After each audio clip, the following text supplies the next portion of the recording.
நம்ம inner work பற்றி பேசியிருக்கோம். சிங்குலாரிட்டிக்கு வர்றது, சென்டர்லேருந்து இப்போ கம்யூனிகேட் பண்ணுறதுன்றதை பற்றியெல்லாம் பேசியிருக்கோம்.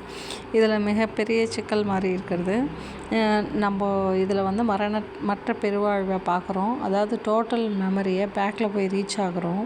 ஆனால் இப்போது இந்த ப்ரெசண்ட்டில் இருக்க மெமரி வந்து ஓவர் டாமினேட் பண்ணுற மாதிரி இருக்குது. இப்போது நம்மளோட விசித்தி சக்கரம் சொல்கிறப்ப சொல்லுவாங்க, வேற்றுமை இல்லாமல் பழக்கிறதுன்னு சொல்லிட்டு. இப்போது சிங்குலாரிட்டி ஃபீலிங்கில் இருக்கப்போ எனக்கும் மற்றவங்களுக்கும் வேற்றுமை தெரியக்கூடாதுன்றது புரியுது. அப்போது வந்து அது எப்படி ரீச் ஆகுதுன்றது இந்த இடத்துல தான் எனக்கு புரிய வருது. இந்த ப்ரெசண்ட்டு தான் நம்ம இந்த நிலையை அடைகிறோம். அப்போ இந்த ஜென்மத்தினுடைய டாமினேஷன்ஸ் இந்த ப்ரெசண்ட் லைஃப்பில், டே டு டே லைஃப்பில் இருக்க டாமினேஷன் நமக்கு ரொம்ப இருக்கும்.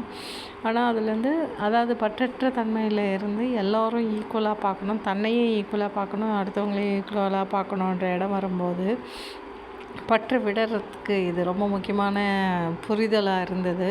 அதாவது நம்ம குழந்தைங்களுக்கு செய்கிறன்றப்போ, நம்ம இந்த ஜென்மத்து குழந்தைங்க ஜென்மாந்தரமாக நம்ம உற்பத்தி ஆனதுலேருந்து இருக்கிற எல்லா ஜென்மத்தில் இருக்கிற குழந்தைங்க, நம்ம பேரண்ட்ஸ் என்னும்போது எல்லா ஜென்மத்தில் இருக்க பேரண்ட்ஸ், நம்ம ஹஸ்பண்ட்ஸ்னா நம்ம எத்தனை ஜென்மத்தில் இருந்த ஹஸ்பண்ட்ஸ், அப்புறம் இவங்க மட்டும் இல்லை, நம்மளையே எடுத்துக்கிட்டாலும் நம்ம ஒவ்வொரு ஜென்மத்தில் யாராக இருந்திருக்கோம்னு பார்க்குறப்போ உலகத்தில் இருக்க எல்லாராகவும் நம்ம இருந்திருக்கோம்ன்றது நமக்கு தெரியும். அதே மாதிரி நம்ம குழந்தையாக இருந்திருக்கோம், நம்ம ஒரு நல்ல ஃப்ரெண்டாக இருந்திருக்கோம், அதுக்கப்புறம் நல்ல பேரண்ட்டாக இருந்திருக்கோம், நல்லா லவராக இருந்திருக்கோம், நல்ல பார்ட்னராக இருந்திருக்கோம், நல்ல பேரண்ட்ஸாக இருந்திருக்கோன்றதில் எல்லா ரோல்லேயும் நம்ம வந்துடுறோம். அப்போ எல்லா இடத்துலையும் நமக்கு பார்க்க தெரியுதுன்றது நமக்கு புரியும்.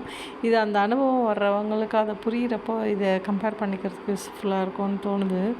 இது பதிவு பண்ண வேண்டிய விஷயம் தோணுது. அதனால தான் வந்து புரிஞ்ச அளவுக்கு புரியட்டும்னு சொல்லிட்டு நான் பதிவு பண்ணி வைக்கிறேன். இது ஒரு விசித்திரமான உணர்வாக இருக்கிற மாதிரி இருக்குது.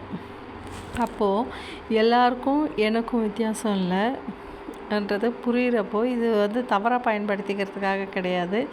இது வந்து யாரும் தப்பாக நினைக்காமல் இருக்கிறதுக்காக தான், நம்ம தவறாக போகிறதுக்காக இல்லை, தப்பு செஞ்சவங்களையும் மன்னிக்கிறதுக்காக தான் இந்த ஒரு அண்டர்ஸ்டாண்டிங் கொடுக்கப்படும். நான் இதை அட்வான்டேஜை எடுத்துகிட்டு தவறு செய்கிறதுக்காக அனுமதிக்கிறதுக்காக இல்லை, எல்லா குழந்தைங்களும் நம்ம குழந்தைங்க மாதிரி பார்த்துக்கிறதுக்காகவும் தான், எல்லாரையும் வந்து நம்மக்கிட்ட தப்பாக நடந்துக்கிறவங்கள விட நம்ம மன்னிக்கிறதுக்காகவும், எல்லார் மேலேயும் கேரை ஈக்குவலாக செலுத்துறதுக்காகவும் தான்றதை நம்ம புரிஞ்சுக்கோன்னு நம்புகிறேன். தேங்க்யூ.